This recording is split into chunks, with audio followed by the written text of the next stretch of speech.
Hello and welcome to Sandwich Generation Issues, Avoiding Heartache and Creating a Legacy, part of the Alumni Financial Literacy Series, which explores some of the factors that may affect your financial and estate planning decisions. My name is Penny Peet. I work as a development director at Cal State East Bay, and I'm also a proud graduate. I will be your moderator for this event. Some housekeeping before we begin. We are recording this webinar, and I will be sharing a link to the recording with our guests via email afterward. After our guest speaker presents some information, we want to answer your questions. We will address some of the questions that were submitted in advance and new questions too. Please submit your questions via the Q&A tab. We'll try to get to everyone's questions. Today, we are joined by alumna Madison Gunn, a 2014 grad in liberal studies with a minor in criminal justice administration. 3 years later, Madison earned her JD from JFK University School of Law. She's an attorney at Absolute Trust Counsel PC in Walnut Creek, where she assists clients with customized estate planning and handles the firm's trust administration and probate. I was impressed to learn that Madison is actively involved with 3 professional organizations with leadership positions in the local chapter of the National Aging in Place Council and the Tri-Valley Estate Planning Council. She's also a member of the East Bay Trust and Estates Lawyers. Madison, welcome. Thank you, Penny. You became an estate attorney because you saw the benefits of your grandparents' good estate planning when you were young, and you like helping people. Thank you for sharing your considerable expertise with Cal State East Bay alumni, staff, and friends. Thank you. Let's share. There we go. All right. Thank you for everyone who is interested in this lovely topic of estate planning. So the sandwich generation I'm here to discuss is the go over what the sandwich generation is, the purpose of an estate plan, because that's the foundational topic for everything that I do, what a comprehensive estate plan looks like, what probate is, who needs an estate plan, and where to start, and how it all ties in to the sandwich generation. The sandwich generation, a new term that I have never heard before. I kind of thought it was similar to latchkey, but that was incorrect. It is the people who are caring for multiple generations of family members. So people who are caring for their parents or aunts and uncles or even grandparents, but also caring for their own children, either minor children or they have young adult children who have moved back home. And this has become more particularly important due to COVID, because now people are bringing people to live in their homes with them instead of being in care homes or assisted living. And so it creates that multi-generational household that had kind of gone away for a while. About 19% of adults provide support for an older family member, and 21% provide support to a child over the age of 18. These numbers are 2019. I suspect they are now higher due to COVID and the economy. An additional 15% of adults ages 40 to 59 provide financial support to an aging parent while also raising their own family. That's a pretty big number, and as the baby boomers are becoming seniors, it's going to be, that number is just going to increase year by year.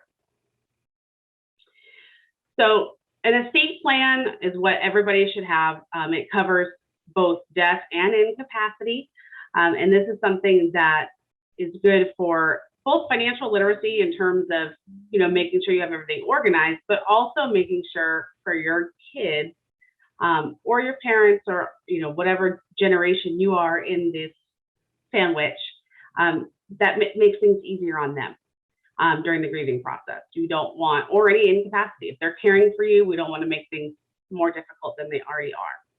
So an estate plan can fix all of that. The purpose of an estate plan would be to appoint a guardian to care for children. This would be for minor children if you're either incapacitated or you passed away.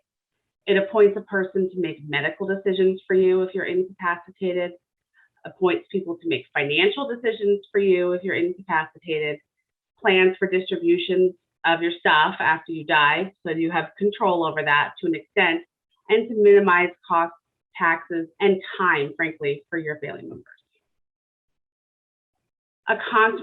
In California, a comprehensive estate plan includes a trust, also considered a revocable trust or a living trust, a will, power of attorney, advanced healthcare directive, a Hipaa waiver, a nomination of guardian if you have minor children, and then there are other various customized documents that would depend on what your assets are and what your situation is. To start off, for us, the foundational part of the estate plan is a trust. A trust is a legal entity that's created to hold title to assets, and it manages and has terms for what happens to those assets if you're incapacitated or after you pass away. Now, a trust is important because if you own certain assets by yourself after you pass away, in California, a simplified way of saying, the law says a dead person can't hold assets.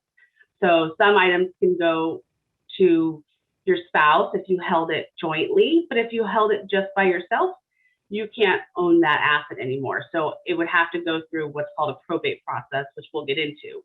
But the purpose of a trust being an entity is that you don't own that asset when you pass away, your trust does. And the trust terms set forth what happens and who takes care of everything. So it makes it much easier.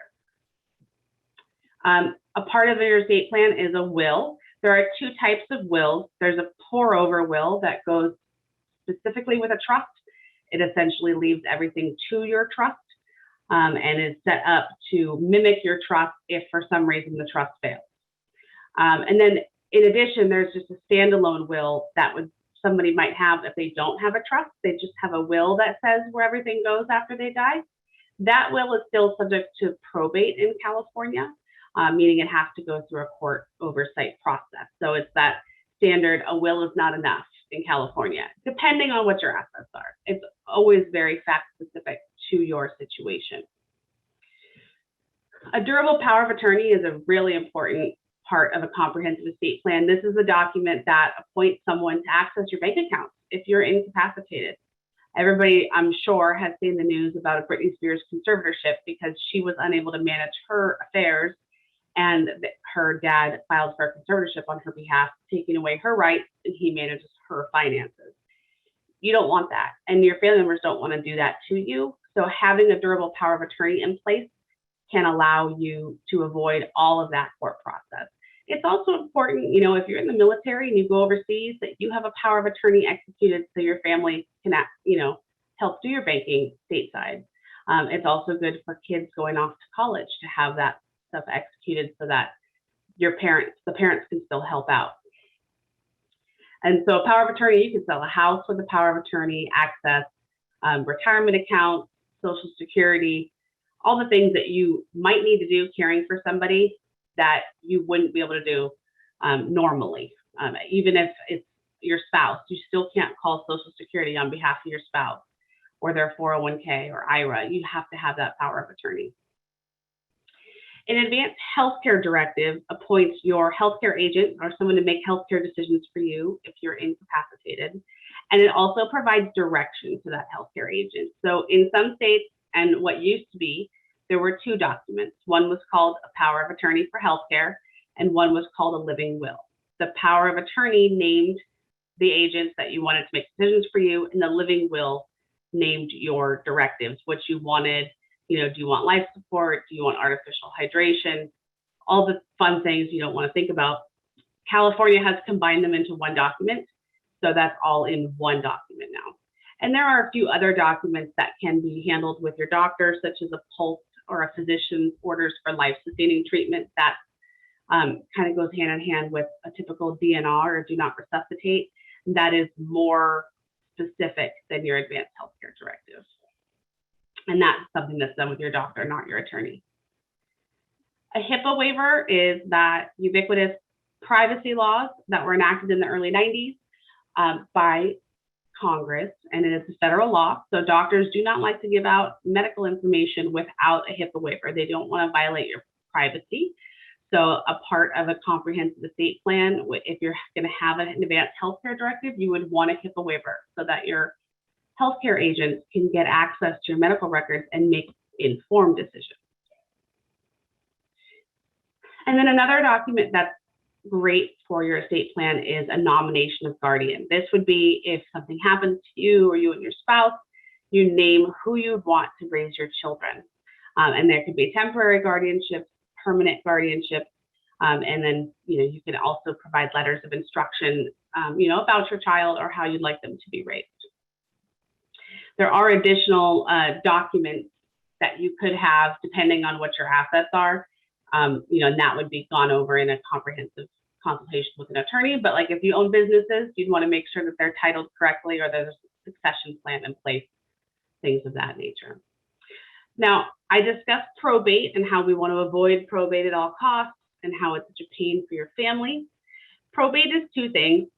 It is the name of the code section in California law called the Probate Code, and that is the code section that discusses what happens if somebody dies and all the rules associated with that. And we also colloquially use it as the term, you have to go through probate, meaning you have to go through a court process through the Superior Court in the county that the person that passed away lived, to make sure that their assets are distributed according to either their will or the law. So the process is long, it's arduous. It takes at least probably a year, at least with the court. I mean, depending on your county, if it's small and you get a quick court date, it might be easy. If you live in the Bay Area, it takes about 4 months to get a court date, and you have at least 2 court dates in a probate process. So a probate process would be if there is no will, anything that somebody owns after they die has to be filtered through this probate process, and it goes according to the probate code. So, it has a whole list of your family members and your next of kin and how it would go. So, if you die and you leave children, it goes to your children. If you don't have children, it goes to your parents. If they're deceased, it goes to your, aunts and uncles or your grandparents. It's just it depends. So it depends on who your heirs are, but it lays that out. And if there is a will, but no trust, so if you leave a will saying, I, Madison, leave everything I own to Susie, Susie has to put that will through probate to make sure that the court signs off that everything can be transferred to her. In addition, the court goes through and values all of your assets. It determines what the statutory fee to the attorney is, what the statutory fee to the executor is, and then you have to provide a whole accounting of everything throughout the whole process. So you have to account for every penny, and it's complicated. It's not easy. So we like to avoid that, and having a trust in California is the way to avoid that. And I'll just note that the trusts we're talking about with a basic estate plan is a revocable living trust. So you don't have to do anything different.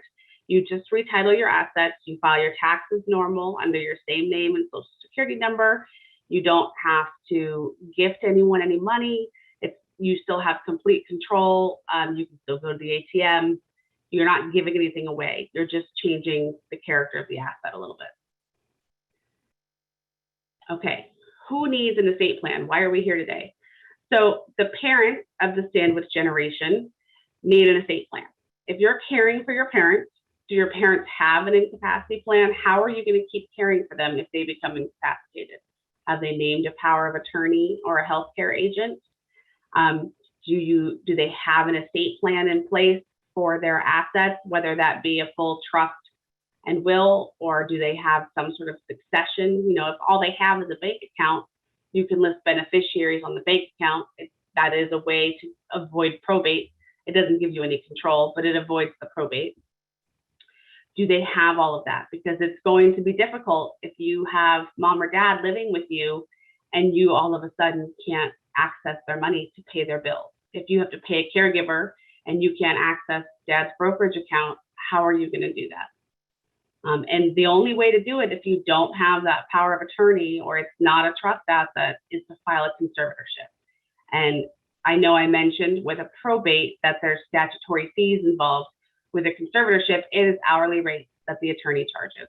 So you're going to have to pay for the attorney that you hire. The attorney the court is going to appoint mom or dad to represent their best interests, and any court investigator fees. So it adds up really quick. And it's not quick either. If they have emergency conservatorships, but it's still 30, 60, 90 days, it's not as fast as you probably need it. In addition, when you talk to your parents about their estate plan, how do they plan to pay for their care? Now, I'm not going to go into extreme detail on this, although it's probably going to be the most popular question topic. But there are 4 main ways to pay for care. Medicare. Medicare is what is required for everyone to sign up for Part A and B at 65. It's the federally funded national health care system for people over 65. It does not cover any long-term care. It doesn't cover a caregiver to come in your home on a regular basis. What it does cover is hospitalization stays. It covers stays in a skilled nursing facility for rehabilitative purposes or transitional purposes only. And that's only for 21 days, and then you pay a copay after that. But it does not cover any type of long-term skilled nursing care in a facility. It also doesn't cover a home health aide to come into the house on a regular basis. There may be certain aspects that they'll cover, like if you have a catheter and that needs to be changed, they'll come out a couple times, show someone else how to do it, and then that's it. It's not a regular thing. So Medicare doesn't cover for all of that. Long-term care insurance is a little bit of a unicorn, but it still exists. You can buy it in a hybrid package now, which is through like a whole life insurance policy / long-term care insurance. So if you don't need it as long-term care, it's still a life insurance policy that pays out after you die. That would be a great topic of conversation to have with an independent insurance broker. In fact, we have a couple podcast episodes on our website, which we'll show at the end, that discuss specifically long-term care insurance. But essentially, long-term care insurance is a policy that might pay out $5,000, $6,000, $7,000 a month once you qualify. And qualifying usually means you cannot participate in all of your activities of daily living, which include, bathing yourself, going to the bathroom, getting dressed, feeding, medication. Once you complete the hoops that the insurance company is going to make you jump through before they pay out, they will pay someone to come in your home and take care of you, or they will coordinate part of the payment for a skilled nursing or assisted living facility, depending on the amount of care. They're not going to pay for the room and board portion. So long-term care insurance, if you have that, that's something to make maybe a part of your budget if you think you're going to need it. Savings and equity in your home or reverse mortgage. That's typically if you wanted to stay at home as well, what we call aging in place, which is, updating your home to make sure that it's safe for you or safe for your parents, and then having caregivers come in. I know everyone sees reverse mortgage and they're like, boo hiss, sounds predatory, but they actually work very well. It might conflict a little bit with wanting to leave your family home to your children, but if the important part is making sure mom and dad are taken care of, then a reverse mortgage would really work. And then the last thing is Medi-Cal, which is California's version of Medicaid, the national insurance that is typically no cost or low cost for people who are needs-based. Medi-Cal does pay for skilled nursing in California. If you're over 65 and you have less than $2,000 in countable assets, and you're allowed to have a couple exempt assets, which there's a specific list, like you can have your home, a car, your retirement accounts, but they will only pay for skilled nursing, which means you have to qualify for skilled nursing, and that is round-the-clock medical care. That is the only way you're going to get qualified for Medi-Cal and skilled nursing, and that it would be considered a nursing home or a skilled nursing facility. That is not as easy to obtain as just paying for home care, because you're limited. It might pay for home care, but it's not going to be 24-hour care. Like they do offer in-home support services or IHSS or home and community-based alternative waivers, which they actually hook you up with the caregiver, as opposed to saying, here you get to pay someone, you have to go find someone who will take $15 an hour to come in, 20 hours a week. It's not going to cover round-the-clock care like a skilled nursing facility would. So it's important to talk to your parents about what their thoughts and expectations are regarding their care and their estate plan, and make sure everything's up to date and planned out for as best you can. I know planning doesn't always fix everything, but it sure makes it easier than having a bunch of surprises. All right, the sandwich generation. I don't want to make assumptions that I'm talking to the middle of the sandwich generation, but that is myself. So I will pretend I'm talking about myself. So are my parents provided for in my estate plan? If you have a parent at home living with you and something happens to you, do you want someone to boot them out? How's that going to work out in your estate plan? Those are questions you should be asking yourself. Have you named someone to administer your estate plan, or do you have a power of attorney for yourself if something happens to you? I know a lot of times when you are worrying about your parents and the next generation up, you are not thinking about yourself. So it is important to have a plan in place for yourself as well. You also would want to name guardians for your children and someone to manage those assets for your children if something happens to you. Do you have special needs children? I mean, that's a whole separate topic, but if you have a child who is receiving or going to receive SSI after they turn 18, or are getting regional center benefits, or will immediately qualify for Medi-Cal upon receipt of SSI, and you leave them a third of your estate, that's going to disqualify them from all of those benefits. And a lot of times the public benefits outweigh a big chunk of money because they have access to so much more on Medi-Cal and SSI. Your children, the children of the sandwich generation. So I kind of just talked about that. So if you have a child with special needs and you want to leave them money, but you don't want to have them lose that SSI or Medi-Cal, you can create a special needs trust in order for that money to flow into. In addition, once they turn 18, are they able to sign a document? Special needs can mean a lot of things. It could be someone who's physically disabled.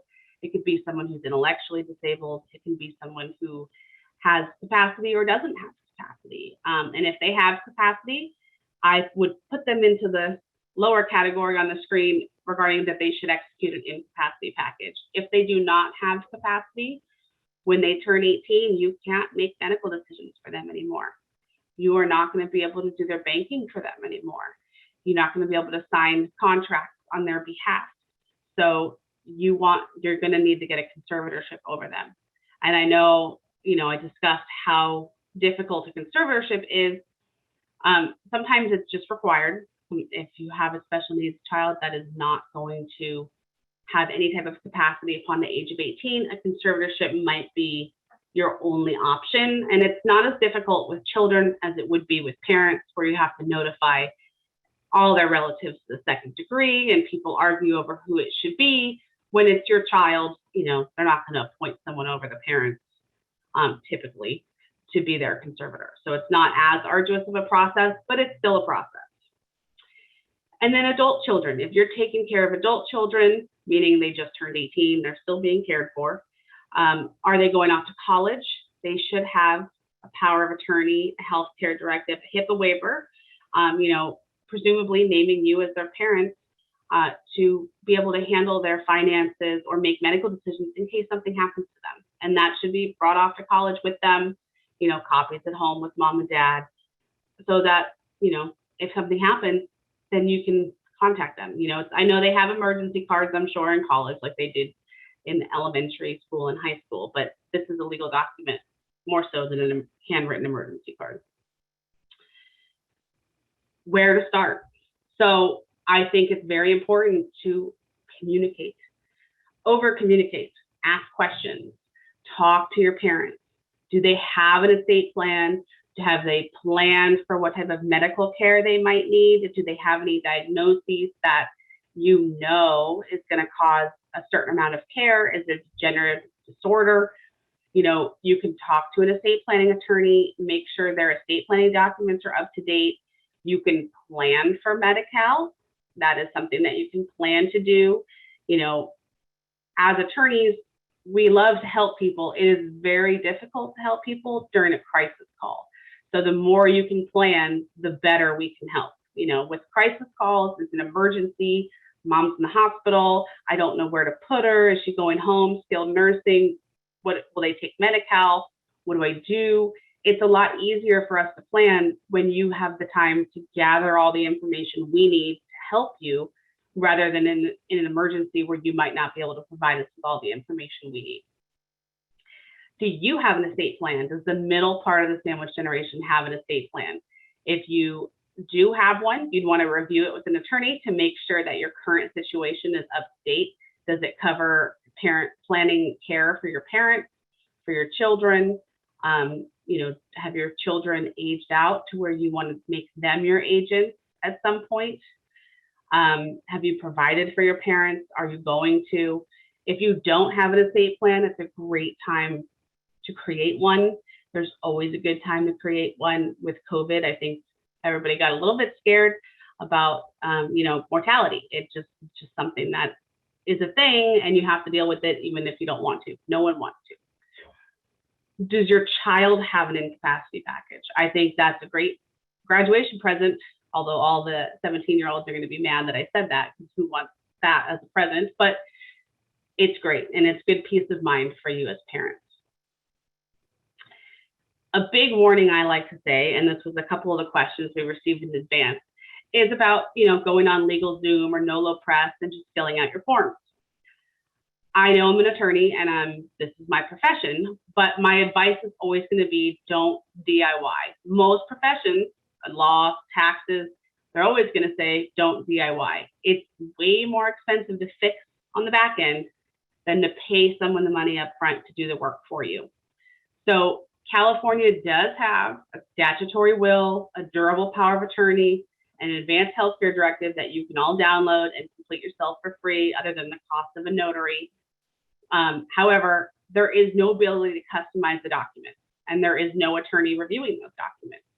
So, for example, I had a client recently whose mom is in a care facility and she has a power of attorney. She was asking about conservatorship. She doesn't need that because she has her power of attorney and healthcare directive. However, they are the statutory documents from the state of California, and she called back asking if she could create a trust and put mom's money in the trust. But that power of attorney does not give her the express authority to do so. So she can't do that. And you normally can't put a beneficiary on an account with a power of attorney document. So that means whatever money's left over when mom dies is going to probate, depending on the amount. But she's selling the house, so it's probably going to be pretty good amount of money that's going to require probate, which is a hassle that nobody wants. Form-based, like LegalZoom or NOLO Press, they say the attorney reviews the documents to make sure that they comply with state laws, but that attorney does not review those documents to your situation. They just make sure they are grammatically and legally correct. They don't know if you have a child with special needs. They don't know if you are, have an incapacitated spouse or are planning for that. They don't ask you questions. They just ask you what your assets are, who you want to leave everything to, and who you want your agents to be. They don't ask any further questions that make it more detailed and comprehensive. If it's vague as to something, it's going to have to go to court. That's how the questions are answered. So you go to file it in the probate court, have a petition to answer questions, and the judge will go through it and make a decision. And I don't think you want to leave your estate plan or care of your parents or children in the hands of a judge that doesn't know you. So don't DIY. And on that note, we do offer a consultation that does not cost anything. It's 1 hour. We ask you a bunch of questions in the consultation to see what you need, what your best fit might be in terms of all the things that you need, whether it should be with us or we need to refer you to somebody else. We offer that at our firm at Absolute Trust Counsel, so feel free to give us a call or send an email. And then in addition, our website, absolutetrustcounsel.com, has a plethora of resources. We put out blog posts every month. We have a podcast. There's all kinds of downloads and ebooks and guidelines that talk about all of these topics.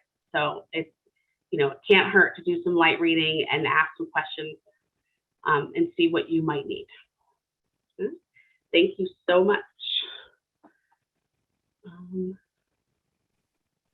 Madison, thank you. You covered a lot of information there, and I'm so grateful. And now we get to roll into the Q&A part of this hour. I'm going to pull in some of the questions that people submitted in advance, if I think that you didn't already cover them. And I'm going to also ask some of the questions that people put into our Q&A mode, especially if they seem like sort of generally applicable questions. Yeah. So the first question is about medical decisions when you're near the end of life. So, so in case you have any insight on this, you know, is this a family doctor situation, specialty doctors, you know, what's left up to the family? Yeah, so it can depend on what their end of life looks like. Obviously, everything is very fact specific, but typically your healthcare directive names who you'd like to make that decision. So if I'm, you know, dying of natural causes and Penny, you're my healthcare agent, you're supposed to know me well enough to be able to make the decision that I might want to cease any treatment or not be on a ventilator or a feeding tube. You do outline those wishes in your healthcare directive, and that's to help guide the agent. But typically you're picking somebody you know, and that should know you pretty well. You know, it's normally a spouse or your children. And then there are additional documents that you can have in place if you want to take that burden off of your loved one. So they have what's called a DNR, which is all that it is. It's a do not resuscitate. There's no other, you know, scenarios. It's just if my heart stops, do not do CPR, that type of thing. And then the one I discussed earlier, a physician orders for life-sustaining treatment or PULSed, you sit down and fill out with your doctor, and that has different scenarios. So it's like, if I have a heart attack today at 35, yes, I'd like CPR.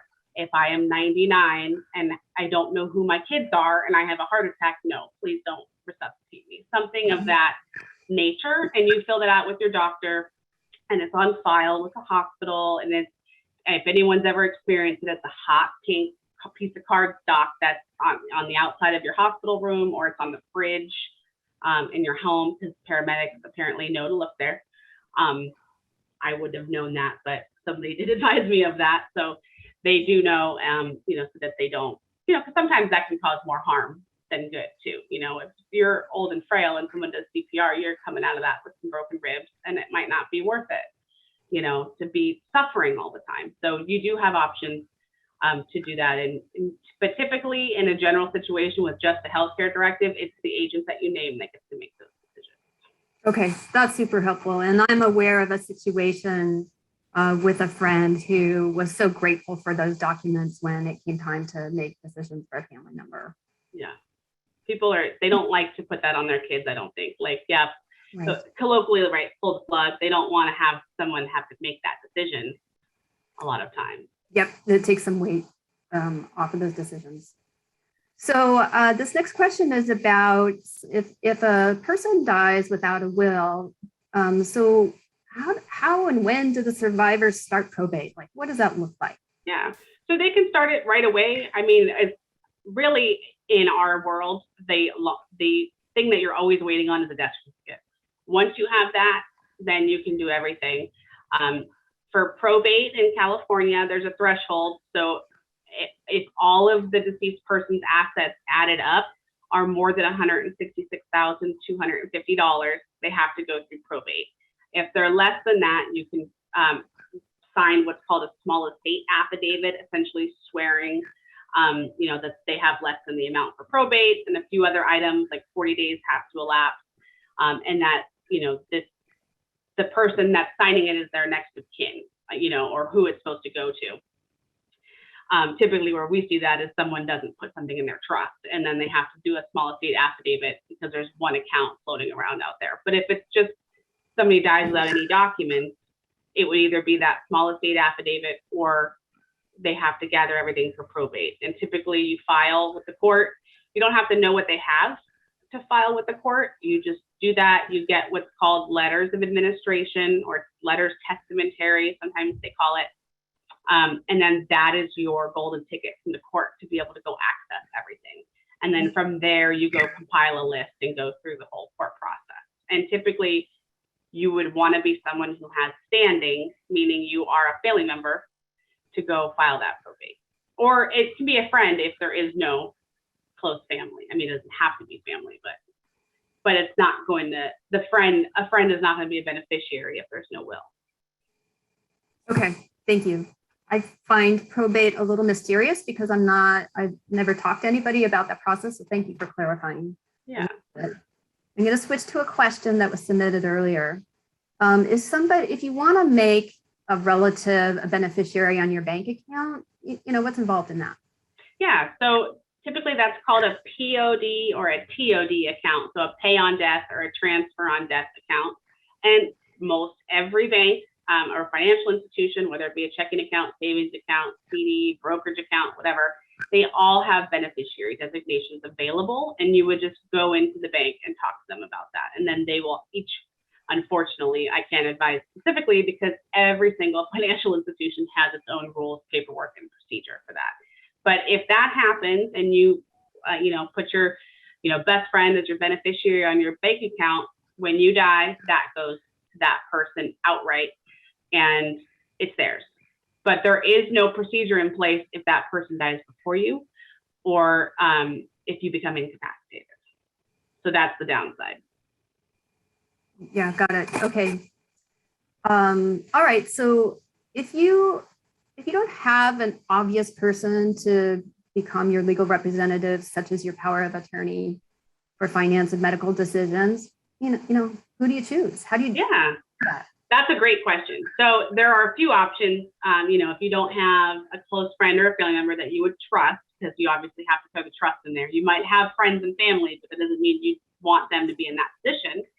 California has an individual or a profession called licensed professional fiduciaries, and they are, educated and licensed through the state. They have to do a certain number of hours of classes. They have to take a test, and essentially they are professional trustees, and they can do that for you. Some may do healthcare choices, some may not. There are some foundations that will be your healthcare agent for you, like nonprofits, and there are actually some nonprofits that will be your trustee or, power of attorney for you. One that immediately comes to mind is the Diablo Valley Foundation for Aging, which is based out of Pleasant Hill, but they do that. And they both help people who maybe would not be able to make a payment to them. Like people who don't have anything really, but they still need someone to be their caregiver when they're incapacitated. And then that can be offset by donations or people who do have a significant estate that want that taken care of by them, so those fees help offset. But so there are both nonprofits and licensed professional fiduciaries. There's also banks. Banks will also they all usually have trust divisions. They may or may not do power of attorney work, and they definitely won't do healthcare directive work. But there are banks who will be your executor or your trustee after you die. Okay, thank you. All right, a question submitted in advance. If you want to leave your home or another major asset to particular people, such as your children, is it enough to have it stated in your will? Okay, perfect. So if you just have a will and you leave your house to your 3 kids equally, it will go to them, but if it's just a will, it still has to go through probate. So if you have a $1 million house and it goes through probate, there's going to be statutory fees for the attorney off of that and statutory fees that can be paid to your executor from that. And it's like 4% of the first 100,000, 3% of the second 100,000, and so forth. So it's going to cost maybe $10,000 to $15,000 if you have $1 million house. If there's no cash, who's going to pay that? Because that is ordered to be paid before the house is transferred over. So either somebody has to take on a mortgage, or pay that out of pocket, or if there's no other cash assets. In that same field, if you leave them the house and there's plenty of cash, but that house has a mortgage on it and you're leaving it to, let's say you leave it to the child that doesn't own a house, say you have 3 kids and 2 are doing great and 1 still lives at home with you, are they going to be able to pay that mortgage? Because that house is going to come subject to that mortgage. You know, that's not typical that someone's estate or whatever other cash they have is used to pay the mortgage down first, because everything is equal as it is. So the house is subject to the mortgage itself. So if whoever you're leaving it to can't pay the mortgage, that's probably not what your intention is. And so those are all important things to discuss with your estate planning attorney. Got it. Thank you. All right. So what protection does a spouse have if there's no will? If there's no will, your spouse is entitled to your half of the community property and half of your separate property, depending on the number of kids you have. Sometimes it automatically goes to your kids in addition. So it'd be divided up depending on the number of kids you have. Your separate property.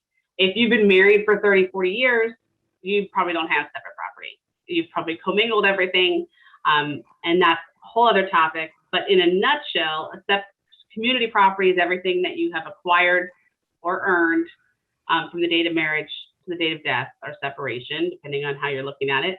And separate property are any gifts or inheritances that you received, regardless of when you received them, so long as you haven't mixed them up so much with your spouse that you can't tell anymore what it is.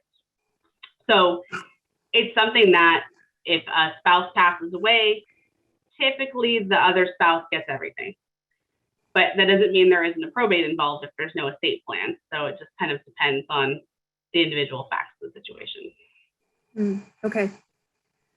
All right. So in California, what about adult stepchildren? How are they considered in the distribution of assets when there's no will? So yeah, in California, if you die without a will, your stepchildren do not inherit. But your half children, well, that doesn't even work. So your children would inherit, but that could include half siblings, things like that, but stepchildren don't inherit. So for example, if you have a married couple and there's 2 children, one is the child of both parents and one is the child of only one parent, and let's say the mom is the mom of both and only one of the children is dad. If the mom passes away first, everything goes to dad, and then dad passes away, everything only goes to that child, one child. So their half sibling is left out. So that's what would happen if there was no estate plan. Sounds like the blood relation is quite important. Yes. Okay. How can you be certain your estate plan is upheld even after death? Well, you can either have faith in your attorney that it's done correctly. I mean, the only way people typically contest a trust or an estate plan is if you lack capacity or were under duress or in undue influence when you created the estate plan. So depending on that part, if somebody has to prove that. So if there's no evidence of that and contested, whoever contested it, they're usually out. They lose whatever they were going to get. There are certain court procedures that are kind of starting to happen. It's become a thing in Alaska, and because all the Western states have very similar laws, it's starting to trickle down.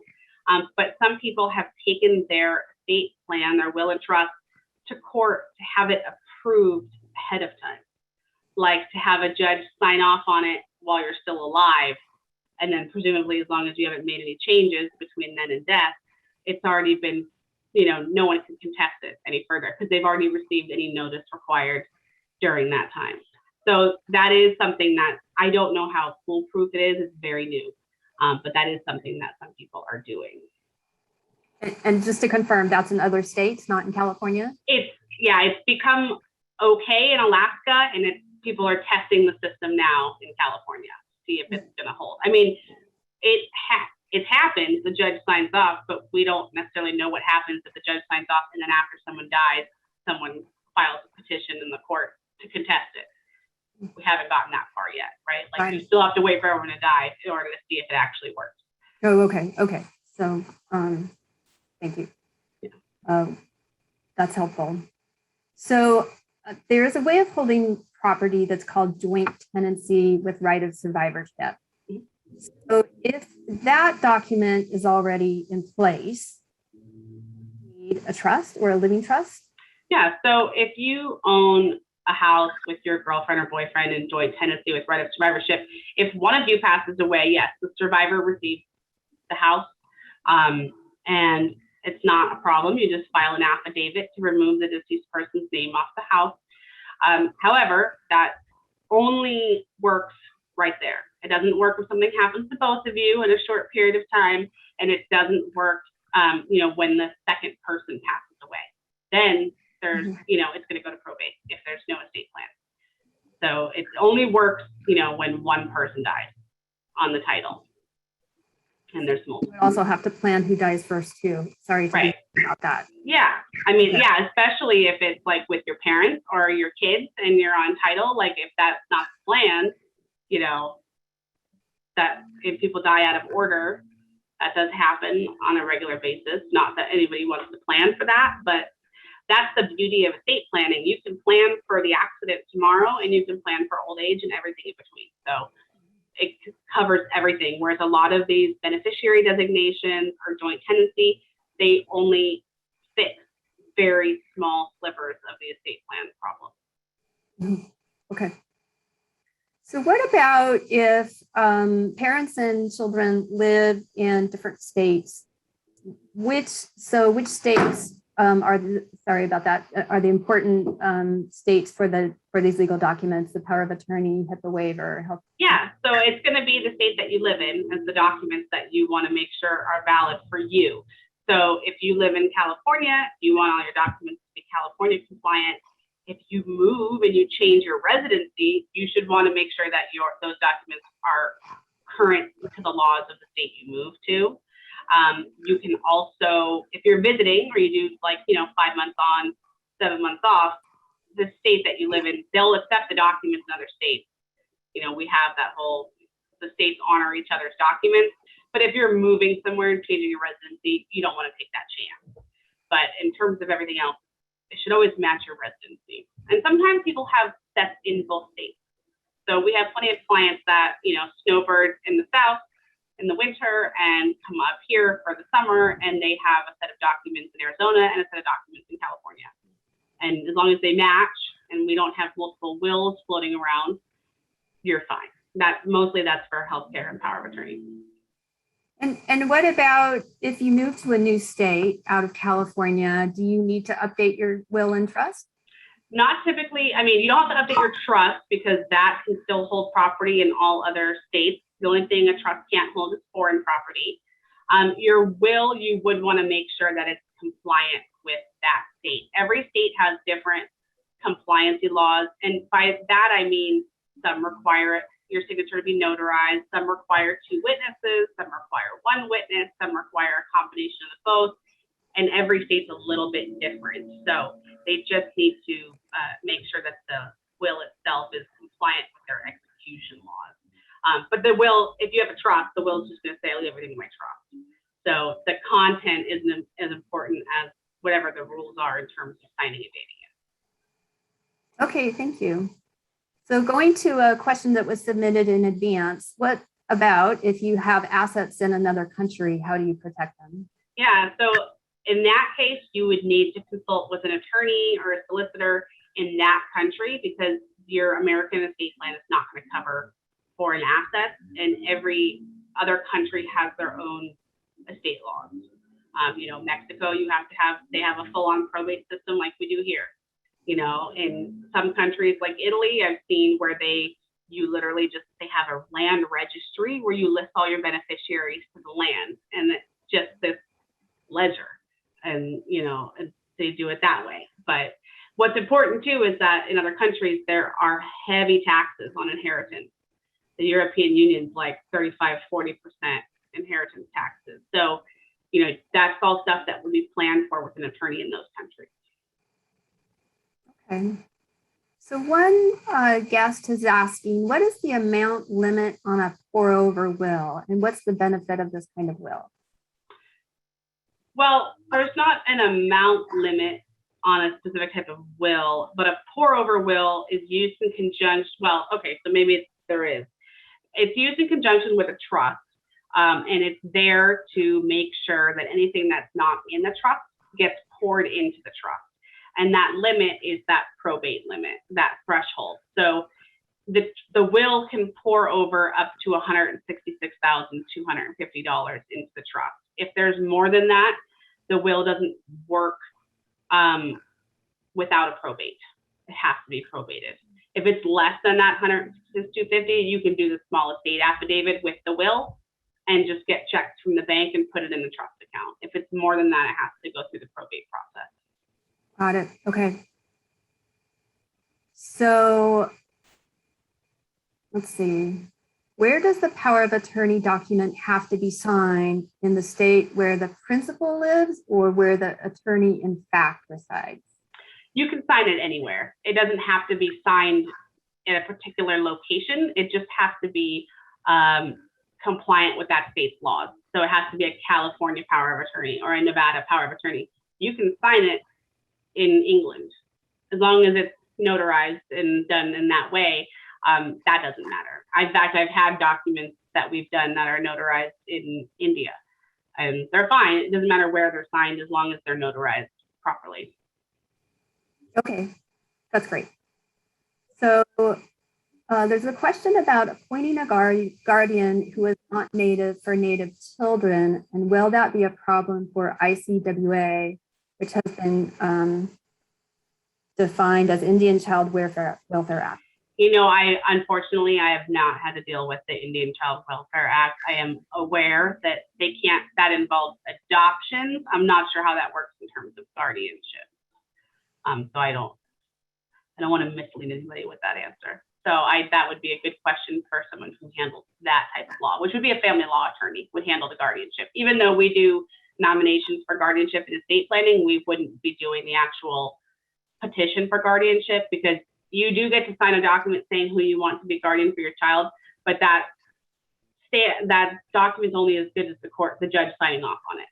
So the judge has to actually sign off on a piece of paper that works essentially in lieu of the child's birth certificate. That gives you the power that the birth certificate gave the parents the power to do. So like enroll in school and all of that, the judge has to sign off on an order. So that's all done in the family court. So a family attorney would handle that. Thank you for clarifying. Mm-hmm. All right. This question is for someone with adult children. What needs to be done if a medical decision needs to be made, but they're incapacitated? Yeah, so if they don't have documents, obviously if they had a healthcare directive, then that would state who gets to be named. So then it's up to the hospital. Typically, they would allow the parents to make the decision, but if there's any type of conflict involved, that's where there's going to be a problem. I mean, I think the big one everyone probably remembers is Terri Schiavo in Florida, and that was a conflict between her husband and her parents. The husband wanted to pull the plug, and the parents did not, and they thought that the husband wanted to pull the plug so he could get her inheritance. And that's the problem with not having a healthcare directive, is that they didn't agree with each other, and so they had to go to court. And when you're trying to make a medical decision, that's not a very speedy process, so it doesn't help anything. So as long as everybody agrees, the hospital is going to allow the next of kin, which would be the parent typically, or a spouse. So as long as everybody agrees, it's not usually an issue. But if there's a disagreement and people are on equal footing, then a judge is going to have to be involved. Okay, thank you. So can you talk about situations in which to use a funeral trust and how that interfaces with Medicaid? Yeah, so a funeral trust is just typically an irrevocable trust where you gift money in it before you need Medi-Cal, and that money is to be used for a funeral. And it's essentially out of your control and in the hands of a mortuary or whomever you've named as trustee. It's a part of a spend down process that can be done in order to qualify for Medi-Cal. And I'm just going to leave it there because you need to consult with an attorney if you're going to spend down on Medi-Cal. And it doesn't necessarily mean that you have to do it years in advance, and it involves gifting your money away. So it's very important, and we don't advise it that often unless it works out to your specific situation. Okay.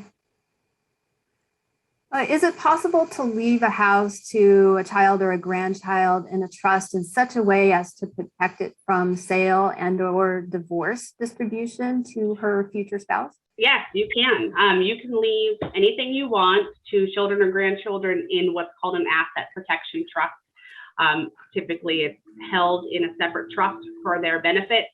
Somebody else is the trustee, and they're allowed to maybe be the co-trustee or the sole trustee at a certain age. And as long as it stays in that trust, it's considered separate property. So a spouse can't get it, and it would actually be protected from creditors as well. So it's just how it can be a part of your revocable trust. It's a part of your regular estate plan. You can provide for your kids in that way to protect them as a part of your regular estate plan. Okay. So what kind of attorney do you consider to be the right kind of attorney to go over all this kinds of planning? So you'd want an estate planning attorney, or sometimes people hold themselves out an elder law attorney. Sometimes elder law can mean that they do estate planning as well. Sometimes it just means they do litigation, like elder law abuse or elder abuse. A lot of times they include estate planning. My advice is to use someone that only does estate planning. There are plenty of huge firms that offer estate planning, but really they do civil law, and it's just a small sliver of their practice. I always suggest finding an attorney that's all they practice, because then that's how they start specializing in all of the different aspects and components of estate planning. Okay, thanks. If you're continuing to collect assets, do you go to the attorney to update the plan each time you accumulate more assets? No. Okay. No, once you create your trust, that's what it is, your estate plan, then you have this name and title and date of your trust. So let's say I have the Madison Gunn Trust, dated January 1, 2020. If I buy a house, I just make sure that I buy it in that name. So instead of buying it as Madison Gunn, I would buy it as Madison Gunn, trustee of the Madison Gunn Trust, dated January 1, 2020, or whatever, the case may be.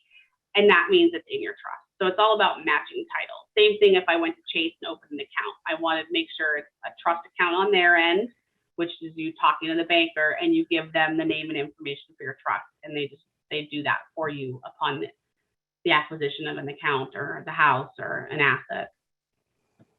Okay, that's super helpful. We're getting really close to the end of our time. I want to ask, how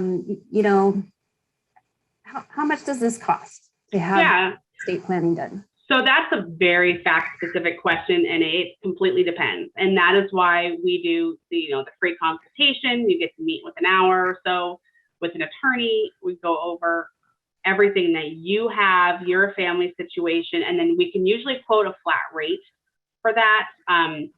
We'd have to know the information before we can quote you the flat rate, but 9.9 times out of 10, we can quote a complete flat rate with no surprise fees for an estate plan. So it depends. I mean, it's one of those things where you get what you pay for too. So, when you pay $500 for an online estate plan package that has no attorney involved, that may not be what you're looking for, but it's usually reasonable, and, everybody charges something different. So it just depends, and it depends on your situation, the number of fees you might have, how complicated it might be. It depends on each situation. Got it. Okay. Well, appreciate the fact that you're offering the 1 hour free consultation. That is helpful, and may also be offered by other attorneys, but probably not all. Yeah. I mean, I think I see a lot of them do that, but sometimes it's flat rate, a few $100 just for the consultation. So. Okay. Madison, we need to wrap up, and sorry that we didn't get to every single question, but we nearly did, at least the ones that were submitted today. And so I want to thank you for joining us today and sharing so much of your expertise around estate and inheritance planning. Do you have any closing remarks? Oh, thank you for having me. I think this is a great program, and I want to attend the next financial literacy webinar, whoever that might be. Yeah. Yes, excellent. Okay. To our Pioneer alumni, staff, and guests who joined us this afternoon, thank you for joining this conversation. Thank you for your great questions. When you leave this webinar, please do take a moment to complete the survey and give us your feedback. It's really important that we understand, how we did at this event. We want to continue to improve our event programming that we deliver to you. Thank you again, everyone, and have a great day. Thank you for joining us today for another episode of Absolute Trust Talk Live. If you enjoyed listening in, then don't forget to subscribe. You can find us on Apple Podcasts or wherever you may listen by searching Absolute Trust Talk. While you're there, we would also love for you to leave us a review. And then why not share your favorite episodes with family, friends, or colleagues too? You can find all of our shows and corresponding show notes by visiting absolutetrustcounsel.com. You'll also find a variety of other free resources, including our ebooks, videos, blogs, presentations, and more. If you need help with your estate planning or administration, we also offer a free discovery call to help get the process started. You can find more information on booking your session by visiting absolutetrustcounsel.com/scheduling. Don't forget to keep an eye out for our next live episode in 2 weeks. If you join us for the broadcast, you can submit questions during the show. But if not, don't worry. You can always get in touch with us by sending a quick message to info@absolutetrustcounsel.com. Thanks again for listening. We'll see you soon.